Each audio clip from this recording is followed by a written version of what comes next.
Quando você pensa em vacina, além da picadinha que você quer ter no braço por causa do corona, qual é a primeira coisa que te vem à cabeça? Hoje no Propaga Química, eu e a Amanda vamos falar um pouco sobre a história e algumas curiosidades sobre as vacinas, como elas surgiram, de onde vieram, por que existem, o que comem, tudo nesse vídeo. Vamos lá?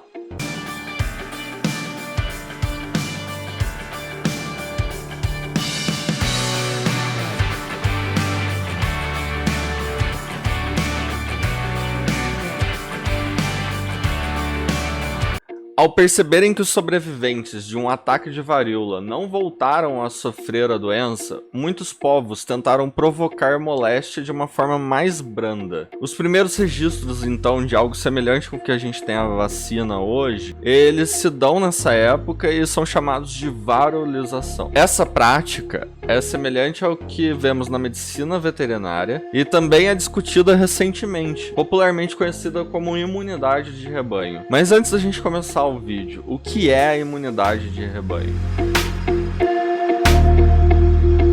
A imunidade de rebanho consiste em imunizar a maior parte de um grupo em específico e garantir que a imunização de todo esse grupo vá proteger aqueles que não puderam de alguma forma serem imunizados. De uma maneira mais fácil, a imunidade de rebanho prega que, se todos dentro de um coletivo necessitam receber imunização para determinada doença, mas nem todos possuem resistência suficiente para aguentar ao agente imunizante, você tem que imunizar a grande maioria desse grupo e que a imunização coletiva dessa maioria vai garantir que aqueles que não puderam ser imunizados que fiquem protegidos. Dessa forma, é como se aqueles que foram imunizados exercessem o papel de uma barreira para proteger aqueles que não podem ter contato nem com a imunização e nem com a doença. Esse conceito surgiu na medicina veterinária quando o gado mais velho não poderia receber a mesma carga de medicamentos que os gados mais novos. Então, esse gado não era imunizado a determinadas doenças. Porém, a grande maioria do coletivo, que consistia de animais mais novos, recebia imunização e dessa forma serviam de bloqueio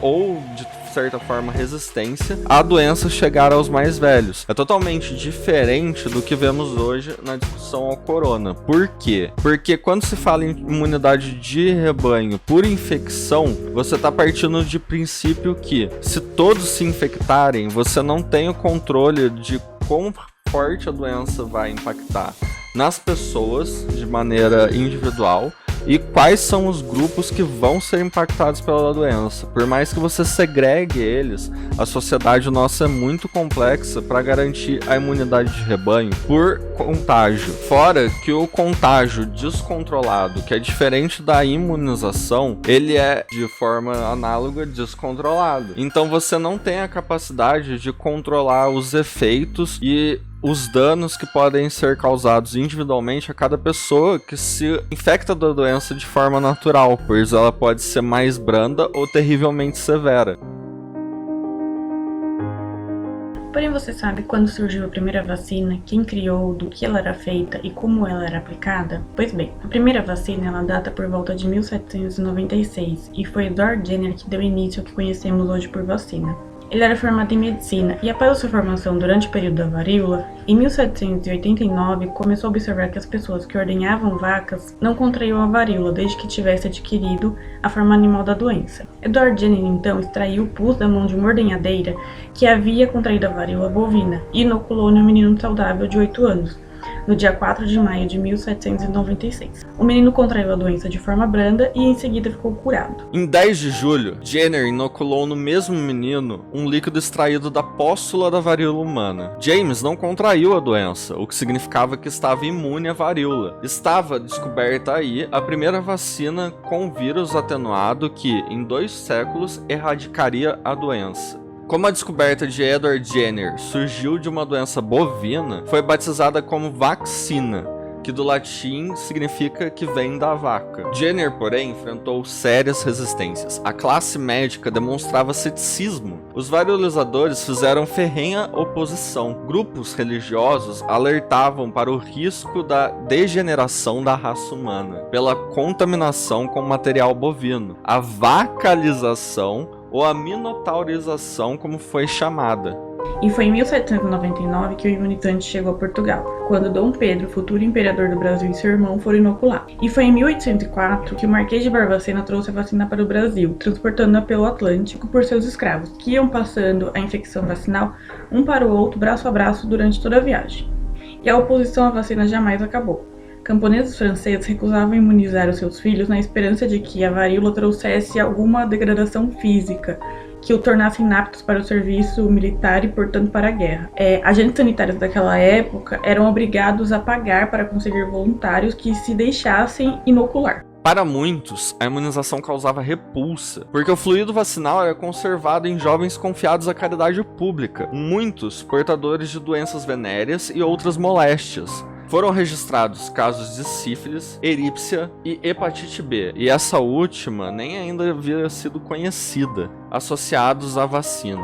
Mas nada contribuiu tanto para a resistência à vacinação quanto as epidemias de varíola na década de 1820, quando um grande número de imunizados adoeceu. Descobriu-se então que a proteção não era eterna, era preciso revacinar-se. E no Brasil, um episódio épico nesse sentido marcou a primeira campanha da vacinação lançada pelo governo federal. Foi em 1904, no Rio de Janeiro, quando o estado lançou uma campanha de vacinação obrigatória para combater a varíola. O projeto, no entanto, foi aplicado de forma autoritária. Com pouca informação à população, agentes sanitários invadiam a casa e vacinavam as pessoas à força, provocando uma grande reação popular, o que entrou para a história como a revolta da vacina. Boa parte da população não sabia do que se tratava a substância e temia ser infectado pelo vírus da doença a partir da injeção. Críticos contemporâneos questionam a forma com que as vacinas são desenvolvidas, por exemplo, ou argumentam contra a obrigatoriedade da vacinação, que atacaria as liberdades individuais. Há ainda a alegação de que o número excessivo de substâncias que devem ser tomadas na vacina seja prejudicial e dê origem a novas bactérias mais resistentes. Aqui no Brasil, o movimento antivacina também tem seus representantes. Uma pesquisa encomendada pelo Ministério da Saúde em 2014 constatou que a média de vacinação do país era de 81,4%, enquanto entre os mais ricos era de 76,3%. Por se tratar de uma parcela da sociedade com uma renda mais alta, a diferença não se dá devido à falta de acesso, mas por muitos pais se recusarem a vacinar os seus filhos por diversos motivos. Entre eles estão o excesso de vacinas no calendário oficial, que eles questionam se é necessário ou não tanta substância assim, e a falta de confiança no sistema nacional. Mas agora, você sabe me dizer o que é a vacina? Em 1881, quando o cientista francês Louis Pasteur começou a desenvolver a segunda geração de vacinas, ou imunizantes, pois as vacinas ainda não eram chamadas dessa forma, voltadas a combater a cólera aviária e o carbúnculo. Ele então sugeriu o nome de vacina para batizar sua recém-criada substância, em homenagem a Jenner, batizando assim esse tipo de procedimento. As vacinas são substâncias biológicas introduzidas no corpo das pessoas a fim de protegê-las das doenças. Na prática, elas ativam o sistema imunológico, ensinando o nosso organismo a reconhecer e combater vírus e bactérias em futuras infecções. Estima-se que anualmente elas sejam responsáveis por evitar a morte de até 3 milhões de pessoas ao redor do mundo. Para isso, elas são compostas por agentes semelhantes ao micro-organismo que causam a doença, por toxinas ou componentes desse micro-organismo ou pelo próprio agente agressor.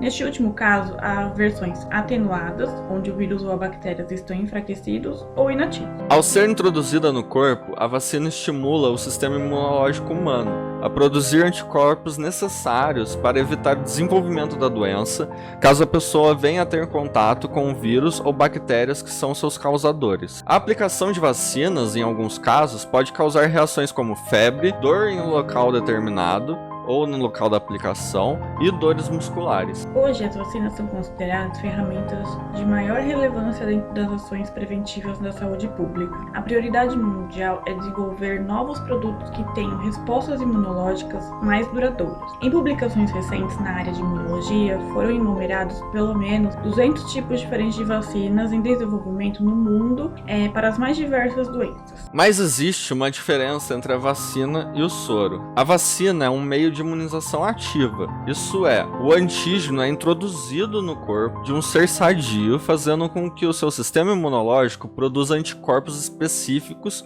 e linfócitos T, sem adquirir a doença. Já o soro é um meio de imunização passiva, ou seja, ocorre quando existe a transferência de anticorpos para o indivíduo. Acontece uma imunidade rápida e temporária. Os anticorpos estão prontos para o combate ao antígeno. Agora vamos falar um pouco sobre os tipos de vacina. Ao longo dos anos foram criados alguns tipos de vacina, e dessa forma é comum classificarmos as vacinas em 3 grandes grupos ou gerações, em razão da estratégia ou dos conceitos utilizados na preparação do princípio ativo, os antígenos vacinais. As vacinas de primeira geração representam aquelas que empregam na sua composição o agente patogênico na sua constituição completa, mas submetido a tratamentos que levam à sua inativação ou atenuação.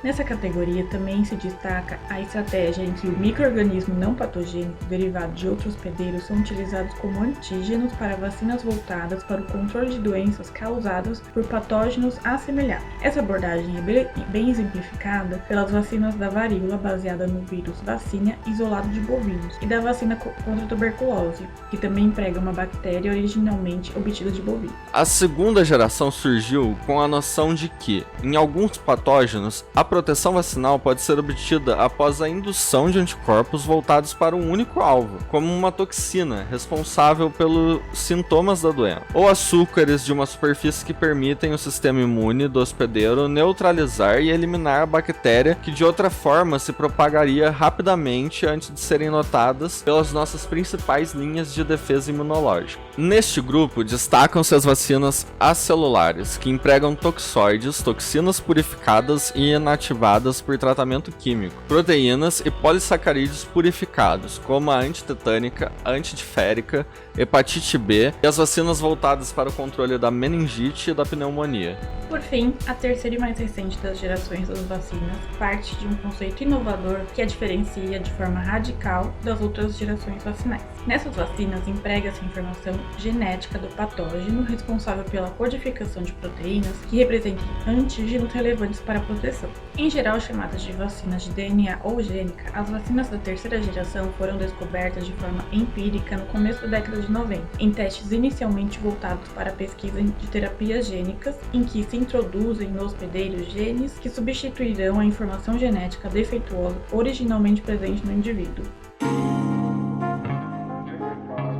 Mas o que é preciso para que uma vacina seja lançada? Um princípio fundamental envolve a produção das vacinas. A forma morta ou enfraquecida de um agente causador da doença, um vírus ou uma bactéria, por exemplo, em contato com o sistema imunológico gera uma resposta do corpo humano, que passa a produzir mecanismos de proteção contra um micro-organismo vivo, ou seja, em sua versão mais forte e devastadora. É como se o corpo passasse por um treinamento para que, quando a doença de fato chegar, ele esteja preparado para combatê-la. Só que esse é um processo difícil e demorado. É que os pesquisadores precisam atingir um equilíbrio, encontrar aquela substância, o chamado antígeno, que estimule a resposta imunológica do organismo e ao mesmo tempo não provoque a doença. E para chegar aos resultados é preciso realizar uma série de experimentos, que vão desde o estudo em laboratório das propriedades biológicas, químicas e físicas do antígeno, até testes em animais e finalmente ensaio em seres humanos. Primeiro, a vacina é aplicada em um pequeno grupo de voluntários, de 200 a 100 indivíduos, a fim de verificar a segurança da substância. A partir daí, os ensaios vão exigindo um número maior de pessoas para testar a sua ciência. Na última etapa, os vacinados precisam entrar em contato de forma natural com o vírus, o que pode levar um certo tempo. Não é por acaso que a produção da vacina ela pode demorar de 10 a 20 anos. De acordo com a professora da UFJF-FGV, a situação de emergência provocada pela pandemia da Covid-19 tem levado os pesquisadores a repensar sobre todo esse processo. Segundo ela, já existem mais de 100 candidatos à vacina sendo testados, sendo que alguns deles já estão na etapa de ensaios clínicos envolvendo seres humanos. Esses testes já estão adiantados, devido aos estudos anteriores utilizando outros tipos de coronavírus, como o causador da Síndrome Respiratória do Oriente Médio, o MERS, que forneceram subsídios para pesquisas com relação à produção de uma vacina com o causador da Covid-19. Na opinião da professora, se as estimativas de produção de um antídoto contra o novo coronavírus até o final de 2021 se confirmarem, estaremos diante de um tempo recorde de criação de uma vacina. E como é feita a distribuição das vacinas no Brasil? Para que uma vacina seja aplicada em um paciente, seja ela produzida aqui ou fora, ela passa por um longo processo, que envolve a compra, avaliação, liberação e a distribuição pelo país. No Brasil, o Ministério da Saúde é o órgão responsável pela compra e distribuição de todas as unidades que serão utilizadas no Sistema Público de Saúde, o SUS. As vacinas passam por uma avaliação feita pelo INCQS, Instituto Nacional de Controle de Qualidade em Saúde, e após a liberação, são enviadas para os estados. Em casos de substâncias importadas, elas devem ser liberadas pela Anvisa, Agência Nacional de Vigilância Sanitária, após passarem pela alfândega. O governo, então, envia mensalmente as vacinas aos estados, que são responsáveis por redistribuir aos municípios de acordo com a necessidade local. O Ministério da Saúde oferta gratuitamente no SUS 17 tipos de vacinas recomendadas pela Organização Mundial de Saúde, a OMS, para todas as faixas etárias. São 400 milhões de doses de imunobiológico distribuídos anualmente para combater mais de 20 doenças. O investimento da pasta na oferta de vacinas cresceu 225%, passando de 1,2 bilhão em 2019 para 3,9 bilhões até o ano de 2016. O Sistema Nacional é elogiado por médicos dada a dimensão territorial, só que ao mesmo tempo, gargalos na rede de distribuição fazem com que substâncias muitas vezes não cheguem ao seu destino ou até cheguem vencidas.